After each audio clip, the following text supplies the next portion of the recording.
Today we are going to discuss about cystode infections, that's tapeworm infection. So moving on to the specific objectives, these are the objectives given in your module book, which I have just copied and pasted, but we'll move on to the intermediate objectives for this lecture.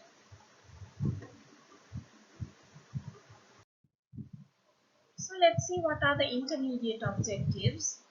At the end of this lecture series actually on cestodes, you should be able to list the parasitic infections, that's cystode infections, cystode worms causing gastrointestinal tract diseases in humans. And also you should know their morphology, the life cycle, and how they are being transmitted to humans. And also you need to know the clinical aspect, the clinical manifestations caused by those parasitic infections, as well as the pathological impact by those parasites to the human body. In addition, later on you need to know how can you confirm those parasitic infections in the laboratory. Now you first get their history, a clinical examination, they will give you a clue to which parasitic infection this is, and then with the help of laboratory diagnosis, laboratory test, you are going to confirm the diagnosis.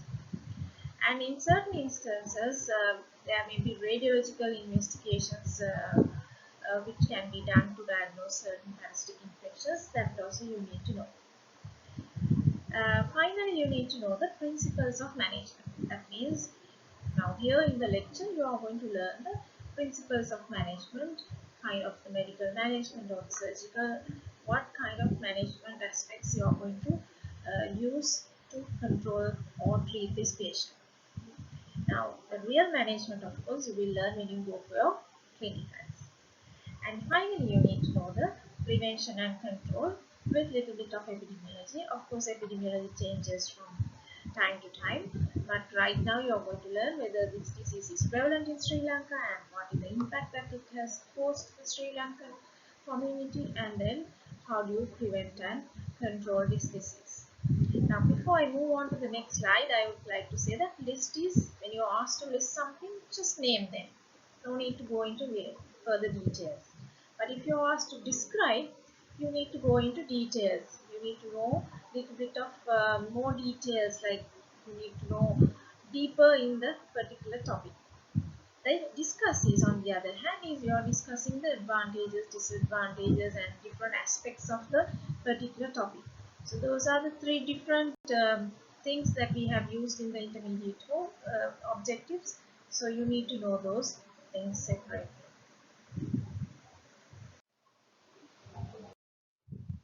This is the lecture outline. I'll be giving you an overview as to what we are going to discuss in this series of lectures on cystode infections. Basically, I'm going to tell you where the cystodes lie in the classification. And then we will discuss what are the medically important cystodes overall. And then later on, we will concentrate more on the species causing cystode infections in Sri Lanka. And later on, at the end of the lecture, I'll be talking about the general morphology of cystodes. Moving on, now you have already learned about roundworms. Now, during that time, you would have heard this word helminths. Helminths means worms, irrespective of whether they are free-living worms or whether they are causing any pathology in humans too, or to animals, or any worm is called helminths. Now, the helminths in the world are divided into two categories based on their cross-sectional appearance. Some are roundworms, some are flatworms. So the flatworms are called platyhelminthes, whereas the roundworms are called nemathelminthes. Now the nemathelminthes you have already learned as nematoda. Now we are today going to learn the platyhelminthes. Now platyhelminthes includes two classes called Cestoda and Trematoda. So what we are going to learn today are the cystode infections. So those are flatworms, which are in late term are called tapeworm infections. So let's see the classification. Now Platyhelminthes, the flatworms, are in the phylum Platyhelminthes. Now that phylum includes, as you can see here, you can see the Platyhelminthes phylum, and it includes the Cestoda class. Now there are other classes, but today, since we are going to learn about Cestoda, we are going to discuss about the classification relevant to Cestoda. The Cestoda has the order Cyclophilidium. Now this Cyclophilidium has most of the cestode parasites of man and domestic animals, but there is another order called Pseudophilidium, which also has some other cestode parasites of man and domestic animals. That also includes certain species which we will learn later. Now if you take the Cyclophilidium, it has certain families and genuses which are important, which again I am going to skip and come directly to the species here. Now the species that I have listed here, which I have given in these blue boxes, are the ones which are prevalent in Sri Lanka. Now all these species cause human infections, but out of that this H. nana, Hymenelepis nana, is not prevalent in Sri Lanka. So rest of the ones are prevalent in Sri Lanka. In addition, I told you there is another order called Pseudophilidium. Now the Pseudophilidium's order has two other species called Spirometra species and Diphyllobothrium latum, which is the fish tapeworm. Those two species also cause human infections, and out of the two, only the Spirometra species is prevalent in Sri Lanka, and luckily the Diphyllobothrium latum is not prevalent in Sri Lanka, so we are not going to learn that today. So this slide shows you the medically important cestodes found in Sri Lanka. Okay, if I read the names out: Taenia solium, Taenia saginata, Echinococcus granulosus, Hymenelepis diminuta, Diphyllitium caninum, Bertiella stuberi, Taenia teiniformis, and Spirometra species. Those are the cestode infections which are prevalent in Sri Lanka. Now I have also given you the common names used and the stages in man and the animal reservoir, which you can go through later on. And anyway, we are going to learn each of these infections, some in brief, some in detail, according to the level of importance. Okay. So moving on, these cestodes are not found in Sri Lanka, but they are medically important cestode infections. That means they cause infections in humans. Now let's see the general morphology of cestodes. Now I at the beginning told you that they are flatworms. These are long worms mostly. Of course there are short worms, there are only few proglottids as well. But generally they are flat, long, ribbon-like worms. And they have segmented bodies. That means their body is divided into small pieces. Now if you look at the entire worm here, now this is you can see in the picture the entire worm, and if we concentrate on each part of the worm, now they have the head part. The head is called Scolex in cestodes, and this Scolex is generally microscopic. It's quite small. I mean, the rest of the body of the worm may not be seen to the naked eye, but the head part is quite small. And this head possesses the organs of attachment. Like now, generally in the small intestine, they need to attach to the human body in some way. For that, this Scolex helps them to get adhered to the surface. They possess various organs of attachment, like the suckers or hooks or grooves. With the help of those organs, they attach to the human body. And then they have the neck region. The neck region is here, which is the region of growth. Now the neck region, of course, this part it's a region of growth in the sense from the back of the neck, a new proglottid is formed and it is being pushed backwards. So likewise, during the lifetime, they produce enormous number of proglottids. So they are being pushed behind by the neck while they are being mature. So closer to the neck, they have the immature proglottids, and in the middle part of the body they have the mature proglottids.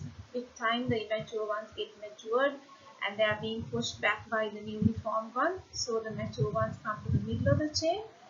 And when later on the mature ones, when they get gravid, that means when they get pregnant or when they reproduce and get the progeny going, the latter part of the chain will have those gravid proglottids. Okay, so each of these areas we will discuss. Now this is the Scolex. This is how a Scolex looks like. But of course, not every Scolex will have all these structures. Certain species don't have rostrum or hooks. They will only have suckers. Some of them will have grooves called bothria. For example, the fish tapeworm. They don't have suckers, but they have bothria. So different species have different appearances. But basically, a Scolex will have these organs of attachment to make it easy for the cestode to hang on to the human body. Moving on to the general biology, now the Scolex has no mouth. Even though it is the head, there is no mouth. So the nutrients has to be absorbed from the host directly.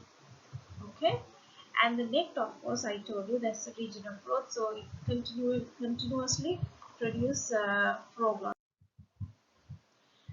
And if we move on in the morphology further down to the strobila is the entire chain of segments, entire chain of proglottids are called strobila. Now these proglottids may vary in number based on the species. Certain species like Echinopus granulosus, the dog tapeworm, has only about 3 proglottids, whereas teeny species have thousands to thousands, likewise large number of uh, proglottids in the strobila. And then the shape may vary. Some have rectangular ones, some have square ones, some have cucumber seed shaped ones. So the shape may vary based on the species. And generally the proglottids, mainly we can categorize them into 3 types. I told you before, as immature, mature and gravid. So the immature ones, as I said earlier in the slide, those are the ones which are closer to the neck, newly formed ones. The mature ones are the ones which have developed into the mature stage, that is they have male and female reproductive organs separately in the mature segments. And in the gravid ones, you can see the fertilized eggs.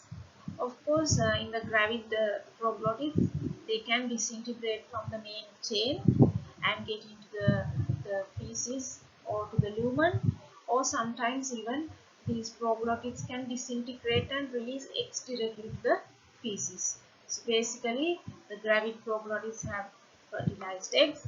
These eggs could be released in 2 ways. One thing is gravid proglottids can get break off from the main strobila main chain and come out in the species in the feces along with the proglottid containing eggs, or the gravid proglottid can disintegrate and inside the body it can get dissolved and release the eggs directly into the feces.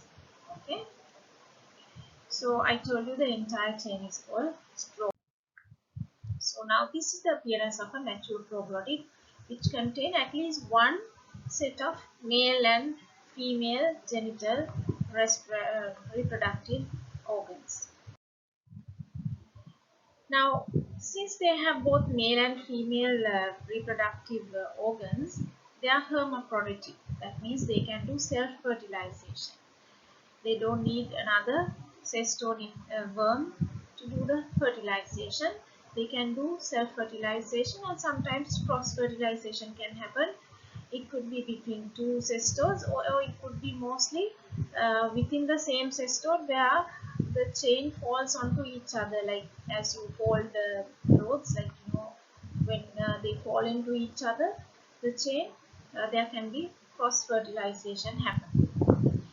And then now, even though there are male reproductive organs and female reproductive organs, they share a common genital bore. They don't have different separate genital bore opening, so they share a common genital pore. Now this common genital pore could open to different sides of the proglottid.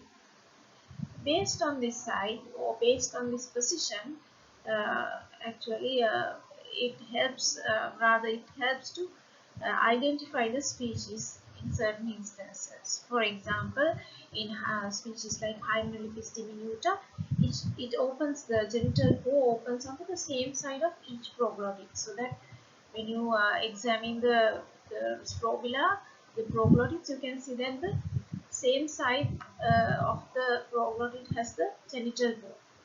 Whereas in tinea, it alternates, like it could be on the left side in one proglottid, on the other side on the next one. So it alternates, and it's irregularly alternates. There is no pattern.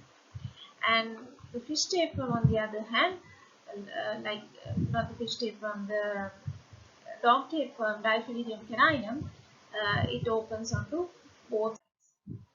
So this of course shows some of those structures, some of the appearances, how it looks like. You can see the genital bore here. It has open to one side. It's showing. Now these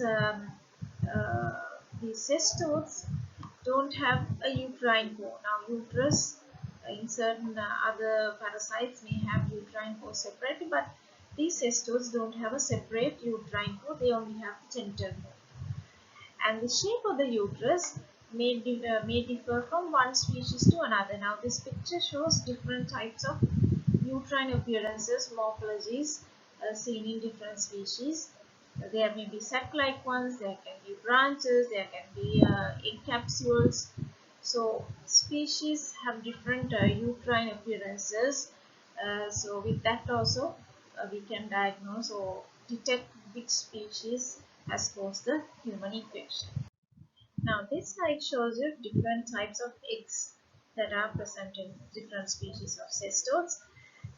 Here you can see first the tinea ones, how they look like, and then these are the cestode called Hymenopithecus nanum, and this is the Hymenopithecus diminuta egg, and this is in relation to the size also. You can see the dimension and how it changes.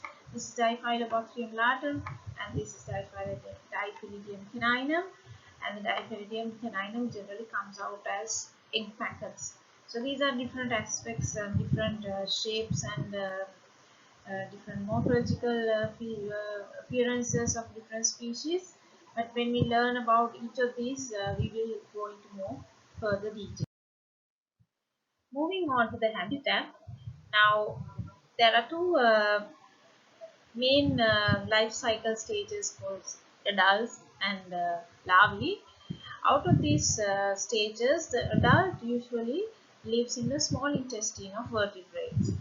Okay, the larvae, on the other hand, could occupy tissues of vertebrae and invertebrates as well.